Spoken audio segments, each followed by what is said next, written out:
Thrissur നെടുമ്പുഴയിൽ 4 kilo കഞ്ചാവും 70 gram MDMA-യുമായി സഹോദരങ്ങൾ ഉൾപ്പെടെ 3 പേർ അറസ്റ്റിൽ. ആഞ്ജനേയൻ സഹോദരങ്ങളായ അലൻ, അരുൺ എന്നിവരാണ് പിടിയിലായത്. അലന്റെ വാടക വീട് കേന്ദ്രീകരിച്ചായിരുന്നു ലഹരി വിൽപ്പന. ലഹരി വിൽപ്പനയ്ക്ക് ഉപയോഗിച്ചിരുന്ന ബൈക്കും തൂക്കി വിൽക്കാൻ ഉപയോഗിച്ച ത്രാസും പോലീസ് കണ്ടെത്തി. ലഹരി ഉപയോഗിച്ചുകൊണ്ടിരുന്ന 2 പേർ ഓടി രക്ഷപ്പെട്ടു. കെ അഖിൽ ചേരുന്നു. അഖിൽ, എന്താണ് സംഭവം? വിവരങ്ങൾ. ഇന്നലെ രാത്രിയിലാണ് ഈ സംഭവം ഇവരെ പ്രതികളെ പിടികൂടുന്നത്. ഈ സിറ്റി പോലീസ് കമ്മീഷണർക്ക് ലഭിച്ച രഹസ്യവിവരത്തിന്റെ അടിസ്ഥാനത്തിലായിരുന്നു ഇത്തരത്തിൽ നെടുപുഴ പോലീസ് പരിശോധന നടത്തിയത്. ഈ അലന്റെ വീട്ടിൽ, അലന്റെ ഈ നെടുപുഴയിലെ വാടക വീട്ടിലെത്തിയാണ് പോലീസ് പരിശോധന നടത്തിയത്.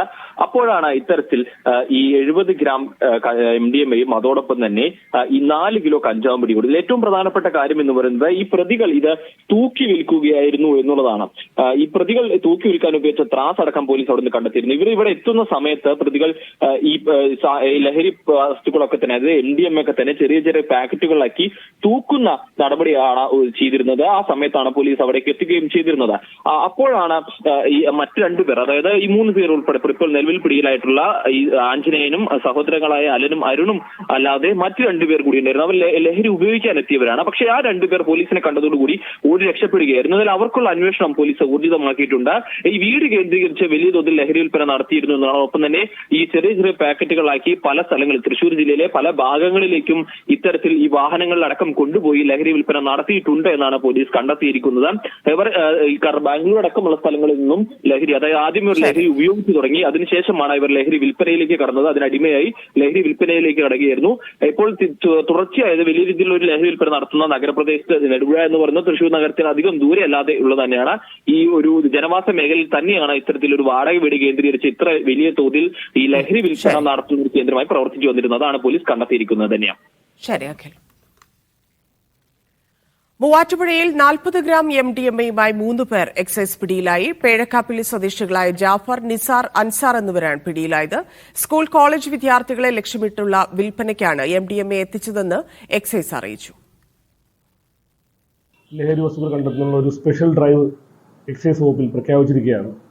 അതിൻ്റെ ഭാഗമായി എറണാകുളം ഡെപ്യൂട്ടി എക്സൈസ് കമ്മീഷണർ നിർദ്ദേശാനുസരണം രാസലഹരിയുമായി ബന്ധപ്പെട്ടുള്ള കേസുകൾ കണ്ടെടുക്കുന്നതിനായുള്ള പ്രത്യേക നിർദ്ദേശം ലഭിച്ചതിനെ തുടർന്ന് ഞങ്ങൾ കഴിഞ്ഞ ഒരു 3 ദിവസമായി 5-ാം തീയതി മുതൽ നിരീക്ഷിച്ചു വന്ന ഒരു MDMA കേസാണ് ഇന്നലെ പിടികൂടിയിട്ടുള്ളത്.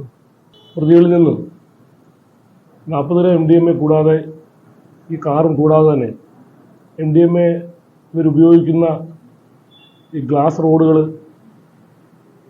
ഇവർ MDMA വിൽക്കുന്ന മറ്റ് വിദ്യാർത്ഥികൾക്കും സ്കൂൾ കോളേജ് വിദ്യാർത്ഥികൾക്കുമായിട്ട് വിൽക്കുന്ന 1/2 ഗ്രാം വീതം ആക്കിയിട്ടുള്ള ഒരു 32ഓളം പാക്കറ്റുകളും, ഒരു പ്രതികൾ ഈ MDMA വിറ്റ വകയിൽ ഒരു 35,000 രൂപയും നമ്മൾ ഇന്നലെ സീസ് ചെയ്തിട്ടുള്ളതാണ്. ശരൺ ചേരുന്നുണ്ട്. ശരൺ, വ്യാപക പരിശോധനയാണോ? ഇതെന്താണ് കേസ്? ഓപ്പറേഷൻ ക്ലീൻ സ്റ്റേറ്റിന്റെ ഭാഗമായിട്ട് വലിയ രീതിയിലുള്ള പരിശോധനകളാണ് നേരത്തെ നമ്മൾ കണ്ടിരുന്നതാണ്. ഇതിന്റെ ഭാഗമായിട്ട് തന്നെയാണ് മൂവാറ്റുപുഴയിലും ഈ സംഘത്തെ കേന്ദ്രീകരിച്ചുള്ള പരിശോധനകൾ നടന്നിരുന്നത്. കഴിഞ്ഞ 3-4 ദിവസമായിട്ട് എക്സൈസ് സംഘം ഇവരെ നിരീക്ഷിക്കുകയായിരുന്നു. അതിന് പിന്നാലെയാണ് ഇന്നലെ രാത്രി ഈ 3 പേരെയും വാഹനത്തിൽ വെച്ച്, അതായത് ഇവർ ലഹരിയുമായിട്ട് 40 ഗ്രാം MDMA-യുമായിട്ട് വിൽപ്പന നടത്താനായി കാത്തു നിൽക്കുകയായിരുന്നു. അതിനിടയിലാണ് ഇവരെ 3 പേരെയും എക്സൈസ് പിടികൂടിയിരിക്കുന്നത്. പേഴക്കാപ്പള്ളി സ്വദേശികളായ ജാഫർ, നിസാർ, അൻസാർ എന്നിവരെയാണ് എക്സൈസ് അറസ്റ്റ് ചെയ്തത്. ഇത് പ്രധാനമായും എക്സൈസ് ഇവരെ കുറിച്ച് പറയുന്നത്, കഴിഞ്ഞ 6 മാസങ്ങൾക്ക് മുൻപ് ഇവർ പുതിയൊരു വാഹനം വാങ്ങിയിരുന്നു, ഒരു കാർ വാങ്ങിയിരുന്നു. അങ്ങനെ കാർ വാങ്ങിയിട്ട് അതിൽ നമ്പർ പ്ലേറ്റ് ഘടിപ്പിച്ചിരുന്നില്ല. താൽക്കാലിക രജിസ്ട്രേഷനിലാണ് ഇത് ഓടിക്കൊണ്ടിരുന്നത്. അങ്ങനെ 25,000 കിലോമീറ്റർ ഈ കാർ ഓടിയിരുന്നു. പലപ്പോഴായിട്ട് ബംഗളൂരുവിൽ പോയി അവിടെ നിന്ന് ഈ ലഹരി എടുക്കുകയും അതിനുശേഷം ഇവിടെ എത്തിച്ച് സ്കൂൾ കോളേജ് വിദ്യാർത്ഥികൾക്കാണ് ഇവിടെ പ്രധാനമായും വിൽപ്പന നടത്തുകയും ചെയ്തിരുന്നത്. എന്തായാലും ഇവരുടെ പക്കൽ നിന്ന് ഒരു ഡയറിയും കണ്ടെടുത്തിട്ടുണ്ട്. ആ ഡയറിയിൽ ഇവർ ആർക്കൊക്കെയാണ് ലഹരി കൈമാറിയെന്നുള്ളത് കണ്ടെത്തിയിട്ടുണ്ട്. ഒപ്പം തന്നെ ഈ കുട്ടികളുടെ കാര്യവും പോലീസിനെ കണ്ടെത്താൻ കഴിഞ്ഞിട്ടുണ്ട്. ഏതൊക്കെ കുട്ടികൾക്കാണ് ഈ ലഹരി നൽകിയെന്നുള്ളത്. അപ്പോൾ അവരെ കണ്ടെത്തി കൗൺസിലിംഗിന് വിധേയമാക്കാനുള്ള ഒരു തീരുമാനത്തിലേക്ക് കൂടി ഇപ്പോൾ എക്സൈസ് എത്തിയിട്ടുണ്ട്. ഇതിൽ 3 പേരെയും അറസ്റ്റ് ചെയ്ത് ഇപ്പോൾ കോടതിയിൽ ഹാജരാക്കി റിമാൻഡ് ചെയ്തിട്ടുണ്ട്. ശരി ശരൺ.